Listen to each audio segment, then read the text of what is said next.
तो फिल्म की शुरुआत फ्यूचर से दिखाई जाती है, जहां अब जमीन पर बड़े बड़े सिंक होल बन गए थे और इनके अंदर फटने वाले वॉल्केनो के बाद इन्हीं सिंक होल में से अजीब बड़ी बड़ी क्रिएचर्स निकलने लगी, जो इंसानों पर हमला करके उन्हें मार देती थी। थोड़े ही अरसे में दुनिया की 90% आबादी को इन क्रिएचर्स ने मार डाला, पर इंसानों को इनको मारने का कोई तरीका नहीं मिला, इसलिए इन क्रिएचर्स को रीपर का नाम दिया गया। बचे हुए कुछ इंसानों ने नोटिस किया कि ये क्रिएचर 8000 फीट की बुलंदी पर जाने से डरते हैं। ऐसा क्यों था, वजह तो ये लोग नहीं जानते थे, लेकिन इनसे बचने के लिए अब जितने भी थोड़े बहुत लोग थे वो पहाड़ियों के ऊपर जाकर बसने लगे। जरूरत के बस थोड़े सामान के साथ यहाँ जिंदगी गुजारना काफी मुश्किल हो गई थी। इन्हीं सर्वाइवर्स में था एक बच्चा हंटर भी, जो अपनी कम्युनिटी में सिर्फ एक ही बच्चा था जिसे अब अपनी जिंदगी बोर लगने लगी थी। एक दिन वो अपने ही जैसे और लोगों की मिलने की उम्मीद में पहाड़ी से नीचे चला आता है, जहाँ उन रीपर्स का खतरा था। ढूंढने पर उसे इंसान तो नहीं मिलते, लेकिन एक रीपर उसके पीछे पड़ जाता है। अपनी जान बचाने के लिए हंटर भागा जितना तेजी से वो भाग सकता था, और ठीक वक्त पर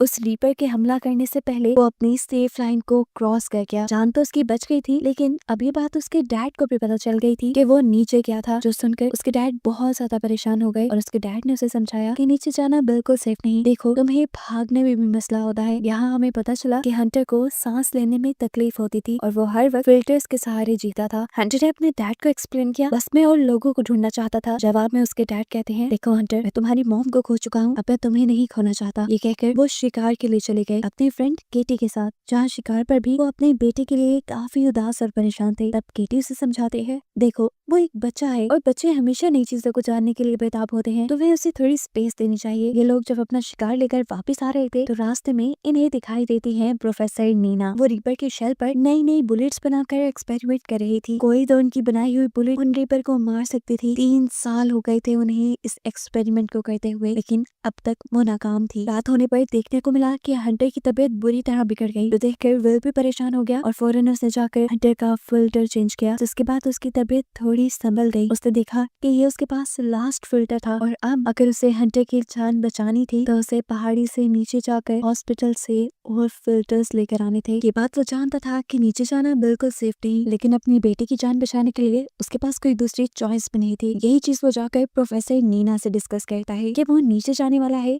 और उसने नीचे जाने के लिए एक सेफ रोड भी ढूंढा है। लेकिन नीना को उसकी बात पे यकीन नहीं था, क्योंकि उसे लगता था कि नीचे कोई सेफ जोन नहीं, इसलिए वो उसकी मदद करने को इनकार कर देती है और विल अकेले ही जाने का फैसला करता है। कुछ वेपन्स लिए वो नीचे जाने के लिए तैयार ही था कि केटी भी उसके साथ आ गई, जो उसकी दोस्त थी। विल इसे साथ ले जाना तो नहीं चाहता था, लेकिन केटी उसे बताती है, मेरा तो वैसे भी इस दुनिया में कोई नहीं, अच्छा है ना मैं हंटर की जान ही बचा लूं। वेपन्स लिए वो लोग सफर पे निकल ही रहे थे कि प्रोफेसर नीना उन्हें जाते देख रही थी। आखिर उनसे भी रहा नहीं किया और उन्होंने भी विल का ग्रुप ज्वाइन कर लिया, क्योंकि वो जानती थी जो वो ऊपर रहकर नहीं कर पा रही वो नीचे अपनी लैब में जाकर कर पाएंगी। वो एक ऐसी बुलेट जरूर तैयार कर लेगी जिनसे उन रीपर्स को मारा जा सके। ये लोग नीचे शहर तक जाने के लिए एक खास रूट का इस्तेमाल कर रहे थे, जहाँ पर रीपर्स के होने के कम से कम चांसेस थे। प्रोफेसर नीना यहाँ इन्हें अपनी मॉडिफाई की हुई कंपास दिखाती हैं, जो दूर से ही रीपर्स को डिटेक्ट कर सकती थी, क्योंकि रीपर्स के अंदर से इलेक्ट्रोमैग्नेटिक वेव्स निकल रही थी। काफी चलने के बाद आखिर ये लोग एक ऐसी जगह पर पहुंचते हैं जहां इन्हें खतरा था रीपर्स के होने का, लेकिन प्रोफेसर नीना की कंपास यहाँ पर दूर दूर किसी भी रीपर के ना होने की खबर देती है और ये लोग अपना सफर कंटिन्यू कर देते हैं।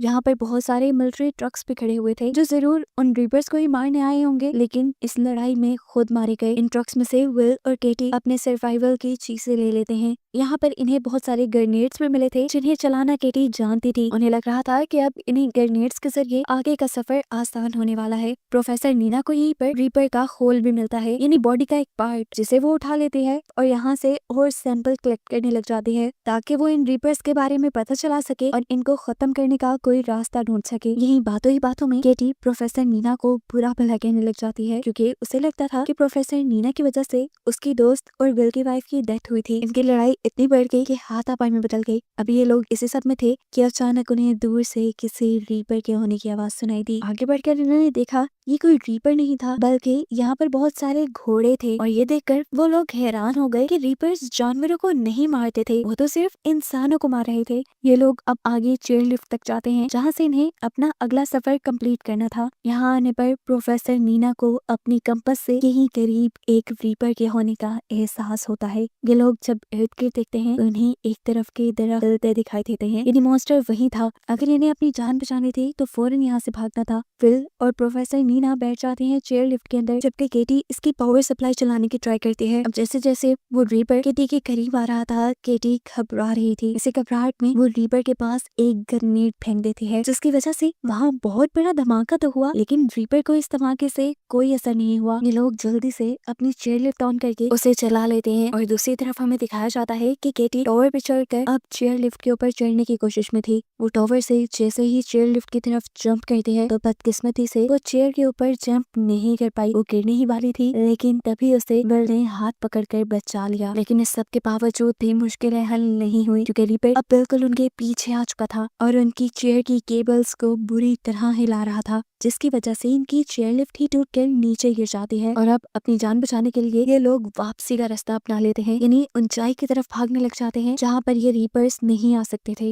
वापस आकर ये लोग अपने घरों को नहीं गए, क्योंकि वो काफी दूर था। ये लोग एक रेस्टोरेंट में रुके थे जहाँ पर ये तीनों बातें करने लगते हैं। प्रोफेसर नीना ने बताती हैं कि जब ये मॉन्स्टर्स इस दुनिया के अंदर आए थे, तब आते ही इन्होंने बिना सोए बिना रुके दुनिया के 95% लोगों को मार दिया, ऐसे जैसे ही इंसानों को ही मारने आए हों। लेकिन एक अजीब बात भी थी कि इन्होंने इंसानों को मारकर खाया नहीं, और ना ही इन्होंने इंसानों के अलावा किसी और जानदार को मारा। इसी वजह से वो हमेशा से इसी डाउट में रही थी कि क्या किसी ने इन रीपर्स को सिर्फ इंसानों को खत्म करने के लिए तो नहीं डिजाइन किया, या शायद ये गॉड की तरफ से भेजे गए हों इंसानों को मारने के लिए। यही बातें करते करते केटी और प्रोफेसर नीना सो जाते हैं, जबकि विल को अपनी वाइफ के साथ बिताए कुछ लम्हे याद आने लगे, जिन लम्हों में उसने प्रोफेसर नीना के बारे में भी बात की थी। वो और प्रोफेसर नीना पार्टनर थी, और विल की वाइफ हमेशा से कहा करती थी कि प्रोफेसर नीना ही वो इंसान है जो रीपर्स को मारने के लिए जरूर कोई गैजेट बना सकती हैं। अगली सुबह हम देखते हैं ये तीनों अपने मिशन पे निकल गए थे। इन्हें अपनी जरूरत का सामान इकट्ठा करने के लिए नीचे शहर की तरफ जाने के लिए बढ़ गए थे। इस टाइम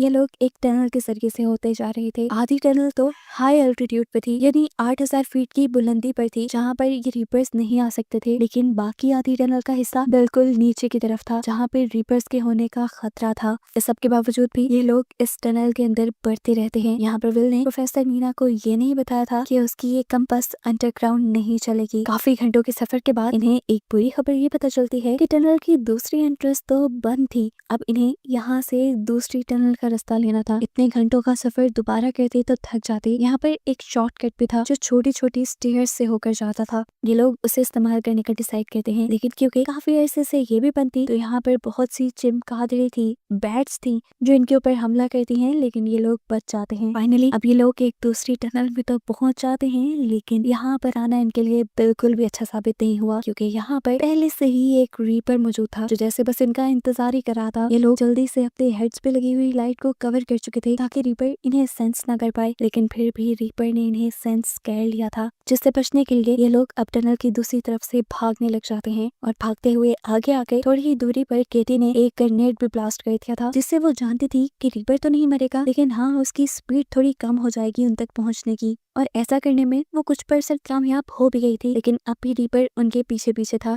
इसमें इतपा पीछे मुड़कर विल भी उनके ऊपर गोलियां चलाकर उन्हें रोकने की कोशिश करता है, लेकिन कोई भी गोली रीपर के ऊपर असर नहीं कर रही थी। किस्मत इनकी अच्छी थी कि इन्हें इसी टनल के अंदर एक छोटा सा और गार मिल गया, जिसके अंदर ये तीनों चले जाते हैं। इसी गार के अंदर रीपर भी अपनी जलती हुई टेल को इनके मुंह के बिल्कुल करीब कर लेता है, जिससे इनके सांस खुश्क हो गए थे। लेकिन विल ने यहाँ पर भी सेहानत दिखाई और माचिस जलाकर दूसरी तरफ फेंक दी, जिससे रीपर रोशनी को दूसरी तरफ देखकर डिस्ट्रैक्ट हो गया। अब ये लोग इसी गार की दूसरी तरफ से रास्ता बनाते हुए यहाँ से बाहर निकलने की कोशिश करते हैं, लेकिन एक और मर्तबा रीपर इसी गार के अंदर अपनी टेल डालकर विल के ऊपर हमला करने की कोशिश करता है, क्योंकि वो पीछे था। लेकिन किसी तरह विल इस हमले से बच गया। केटी सबसे आगे थी। जल्दबाजी में वो एक ऐसी टनल के अंदर चली जाती है जहाँ पर एक और रीपर मौजूद था, और इस मर्तबा रीपर ने उसके ऊपर कोई तरस नहीं खाया और उसे हमला करके मार डाला। हालांकि पीछे से नीना उसे बचाने की कोशिश करती रही, लेकिन सब नाकाम हो गया। आखिरी चॉइस पर बस नीना को वहाँ से बाहर निकलती हुई एक लैडर, एक सीढ़ी दिखाई दी, जिसके ऊपर चढ़कर वो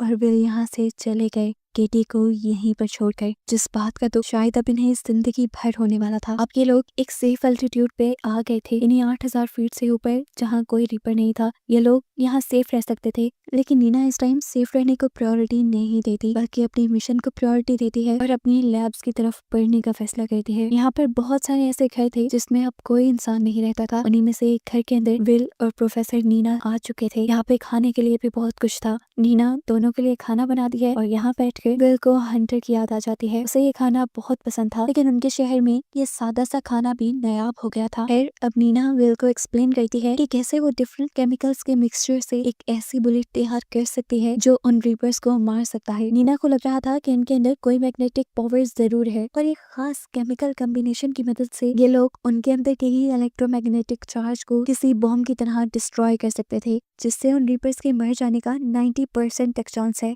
विल को उसकी बातों पे बिल्कुल यकीन नहीं था, और अब विल को तो इस बात पे भी यकीन नहीं आ रहा था कि नीना की फ्रेंड यानी विल की वाइफ वो नीना की इस थ्योरी पे बिलीव करती थी। खैर अगले दिन ये लोग लैब की तरफ बढ़ जाते हैं। पहला स्टॉप यहाँ पर विल ने एक हॉस्पिटल के पास किया था, जहाँ से उसे हंटर की मेडिसिन और फिल्टर्स लेने थे। गन लिए वो आगे बढ़े थे, क्योंकि जानते थे कहीं ना कहीं से इनका सामना रीपर से हो सकता है। लेकिन अभी तक प्रोफेसर नीना की कंपस ने इन्हें किसी भी मॉन्स्टर के यहाँ होने का इशारा नहीं दिया था। फाइनली विल को भी हंटर की मेडिसिन मिल जाती है, जिसका वो स्टॉक अपने बैग में रख लेता है, जितना वो रख सकता था। इसके बाद ये लोग तेजी से यहाँ से भागने वाले थे, लेकिन तभी उन्हें एहसास हुआ कि इस हॉस्पिटल के अंदर कोई रीपर छुपा हुआ है, जिसे नीना के कंपस ने डिटेक्ट इसलिए नहीं किया था क्योंकि वो कंपस अब खराब हो चुका था। ये लोग तेजी से उससे बचकर भागने की कोशिश करते हैं, लेकिन वो रीपर वॉल्स तोड़ते हुए इनके ऊपर हमला करने लग जाता है। यहाँ तक कि उसने तो अपने टेंटिकल की मदद से विल को कैद भी कर लिया था। यहाँ पर प्रोफेसर नीना बहुत ही होशियारी से पास पड़े फायर बॉक्स में से एक्स निकालकर उस रीपर की टेल के ऊपर हमला कर देती है, जिसकी वजह से रीपर विल को छोड़ देता है। अब इन्हें फौरन यहाँ से भागना था, लेकिन भागने से पहले नीना यहाँ के सारे ऑक्सीजन सिलेंडर खोल चुकी थी, जिसकी वजह से वहाँ पर फॉग पैदा हो जाए और रीपर्स को वो लोग नजर ना आए। ये आइडिया भी अच्छा था, लेकिन विल के दिमाग में जो आइडिया था वो इससे भी ज्यादा कमाल का था। विल एक ऑक्सीजन टैंक के ऊपर शूट कर देता है, जिससे वहाँ पे बहुत बड़ा एक्सप्लोजन हुआ था और प्रेशर से वो रीपर उड़कर इस बिल्डिंग से बाहर जा चुका था। ये लोग ऊपर से खड़े हुए रीपर को देखते हैं जो बेजान जमीन पे पड़ा था, लेकिन ये लोग नहीं जानते थे कि वो रीपर मरा है या बेहोश है। ज्यादा देर ये लोग रुक नहीं सकते थे यहाँ पर, इसीलिए विल नीना से वापस चलने को कहता है, पर नीना कहते हैं नहीं विल, मुझे मेरे लैब तक जाना है ताकि मैं इन्हें मारने के लिए कोई नई बुलेट तैयार कर पाऊँ। विल नीना की बात मान जाता है और ये लोग ट्रक में ही बैठकर लैब के लिए निकल जाते हैं, और इनके यहाँ से जाते ही हमें दिखाया गया कि वो रीपर दोबारा होश में आ चुका था। इधर लैब में आते ही नीना अपना काम शुरू कर चुकी थी, जबकि विल इस लैब को विजिट कर रहा था, जहाँ पर उसे प्रोफेसर नीना की फैमिली पिक्चर भी दिखाई दी। ये देखकर वो शॉक रह गया कि नीना की एक फैमिली भी थी, क्योंकि उसने कभी अपनी फैमिली के बारे में कुछ डिस्कस नहीं किया था। ये सवाल करते ही नीना की भी आंखों से आंसू निकलने लगे और उसने बताया कि जिस दिन पहली मर्तबा रीपर्स ने दुनिया पर हमला किया था, उस दिन मैं लैब में ही थी। मेरी फैमिली मुझे बुलाती रह गई, लेकिन मैंने लैब में रहने का फैसला किया और मेरी ही वजह से मेरी फैमिली मर गई और आज मैं जिंदा हूँ। ये सुनकर फिल भी काफी इमोशनल हो जाता है। नीना दोबारा बात कंटिन्यू करती है और कहती है बस वो दिन था और आज का दिन मैंने इन रीपर्स से बदला लेने की ठान ली थी, और देख लेना मैं उनसे अपनी फैमिली का बदला जरूर लूंगी। ये बात करने के बाद नीना पीछे मुड़कर एक बुलेट शूट करती है रीपर के स्केल पर, लेकिन स्केल को अभी भी कुछ नहीं होता, जिसका मतलब था कि अभी उसकी बुलेट कंप्लीट नहीं हुई। ये देखकर वो विल से कहती है तुम जाओ अपने बेटे के पास वापस चले जाओ, मैं यहाँ पर तब तक रुकूंगी जब तक मुझे कोई सोल्यूशन ना मिल जाए, जब तक मैं कोई नई बुलेट ना बना लूं। विल भी नीना की बात मानते हुए यहाँ से चला जाता है, क्योंकि हंटर को उसके पास मौजूद मेडिसिन की ज्यादा जरूरत थी, जबकि नीना बुलेट्स बनाने में इतनी ज्यादा बिजी हो जाती है कि उसे एहसास ही नहीं होता कब उसके लैब में एक रीपर आ जाता है। रीपर की आवाज सुनते ही उसने आंखें बंद कर ली, और आंखें बंद करते ही उसे ख्याल आया कि उसने कुछ केमिकल कंपोजिशन तो ट्राई ही नहीं किए जो सच में काम कर सकते थे। ये ख्याल आते ही वो जल्दी से केमिकल्स मिक्स करते हुए एक नई बुलेट बनाने लगी, जबकि यहाँ रोड पे हमें दिखाया गया कि विल बहुत ही तेजी से ऊपर अपने टाउन की तरफ जाने की कोशिश में था, लेकिन तभी उसकी कार का एक पत्थर से टकराकर एक्सीडेंट हो गया, और इस एक्सीडेंट की वजह से वो बेहोश हो गया। कुछ देर बाद जब उसे होश आया तो उसके करीब से भी एक रीपर की, एक मॉन्स्टर की आवाज आ रही थी। उसे अपनी जान बचाने के लिए जल्द से जल्द यहाँ से निकलना था। कार वो उसकी भी कर नहीं सकता था, इसीलिए वो कार के फ्रंट मिरर को तोड़ते हुए कार से बाहर निकल आता है और रीपर से बचकर ऊपर की तरफ भागने की कोशिश में लग जाता है। लेकिन इस मर्तबा शायद उसकी ये कोशिश नाकाम हो जाती, क्योंकि रीपर बिल्कुल उसके करीब था। इससे पहले कि रीपर उसके ऊपर हमला करता, विल को गोली की आवाज सुनाई देती है और सरप्राइजिंगली इस मर्तबा नई बुलेट से वो रीपर मर भी जाता है। गोली चलाने वाली और कोई नहीं बल्कि नीना ही, जिसने अपने नए एक्सपेरिमेंट से एक ऐसी बुलेट बना ली थी जो रीपर्स को मार सकती थी। उसने अपने पास मौजूद भी रीपर को इसी बुलेट से मारा था और अब वो विल को बचाने के लिए भी ठीक टाइम पर पहुंच गई थी। जब वो रीपर मरा था तो वाकई वहाँ पे एक बहुत बड़ा एक्सप्लोजन हुआ था, एक धमाका हुआ था, जिसका मतलब था कि नीना ठीक थी। इन रीपर्स के अंदर कोई इलेक्ट्रिक चार्ज था, जिन चार्ज में इलेक्ट्रिक कॉम्बिनेशन मिलने की वजह से वो ब्लास्ट हो गए। अब नीना और विल ने जब पास जाकर इस मरे हुए रीपर को देखा तो इन्हें मालूम हुआ कि ये रीपर कोई जानवर नहीं थे, कोई क्रिएचर नहीं थे, बल्कि ये रोबोट मॉन्स्टर्स थे जिन्हें बनाया गया था। जरूर किसी ने इन्हें सिर्फ इंसानों को मारने के लिए ही बनाया था। और ये बात समझते ही ये लोग शॉक हो जाते हैं। विल अभी भी कंफ्यूज था ये जानकर कि आखिर कौन हो सकता है जो इंसानों को मारने के लिए इतने सारे मॉन्स्टर्स को भेजे। नीना जवाब देती है एलियंस, या एलियंस के भेजे गए मॉन्स्टर रोबोट्स हैं। नीना ने विल को ये भी एक्सप्लेन किया कि ये 8,000 फीट की बुलंदी पे इसलिए नहीं आ सकते क्योंकि इनकी प्रोग्रामिंग में कोई गड़बड़ हो गई होगी, जिसकी वजह से हाई अल्टीट्यूड पे ये लोग फंक्शन नहीं कर पाते होंगे। फाइनली नीना अपनी बनाई हुई बुलेट से अपने रास्ते में आने वाले सारे रीपर्स को मारते हुए पहुंच जाती है अपने कैंप तक, जहां आज वो बहुत ज्यादा खुश थी क्योंकि उसने अपने दुश्मनों को मारने के लिए एक रास्ता खोज लिया था। वो यहाँ अपना एक पायरेट फ्लैग रेस करती है, जिससे सभी लोगों को पता चल जाता है कि उन लोगों ने रीपर्स को मारने का कोई तरीका निकाल लिया है। सभी सर्वाइवर्स रीपर्स के साथ उनकी इस जंग के लिए तैयारी में लग जाते हैं और नीना के बताए फॉर्मूला से बहुत सारी बुलेट्स बनाते हैं, जिसमें से एक बुलेट पर इन्होंने केटी का नाम लिखा था, क्योंकि नीना को लैब तक ले जाने की करेज कहीं ना कहीं उसे केटी नहीं दी थी, इसीलिए इसका क्रेडिट केटी को तो जाता ही था। बहुत सारी बुलेट्स बनाने के बाद ये सर्वाइवर्स अब रीपर्स के साथ अपनी जंग में लग जाते हैं और जितना हो सकता था ये लोग रीपर्स को मारते हुए अपनी जगह को वापस लेना शुरू कर देते हैं। जबकि यहाँ दिखाया जाता है कि नीना अभी तक उस रीपर की बॉडी को स्टडी कर रही थी, जहाँ पर आज उससे मिलने के लिए विल भी आया। ये लोग टेलीस्कोप लगाए आसमान की तरफ देख रहे थे, जहाँ पर नीना को 3 बड़ी बड़ी स्पेसशिप आसमान से जमीन पर आते हुए दिखाई देती हैं, जिसका मतलब था कि इन्होंने जिन रीपर्स को मारा था उनके बारे में एलियंस को खबर हो गई थी और एलियंस अब इनसे एक पूरी जंग के लिए तैयार होकर आए थे। आगे अब क्या होने वाला था, इसी मिस्ट्री के साथ ये मूवी यहीं पर खत्म हो जाती है।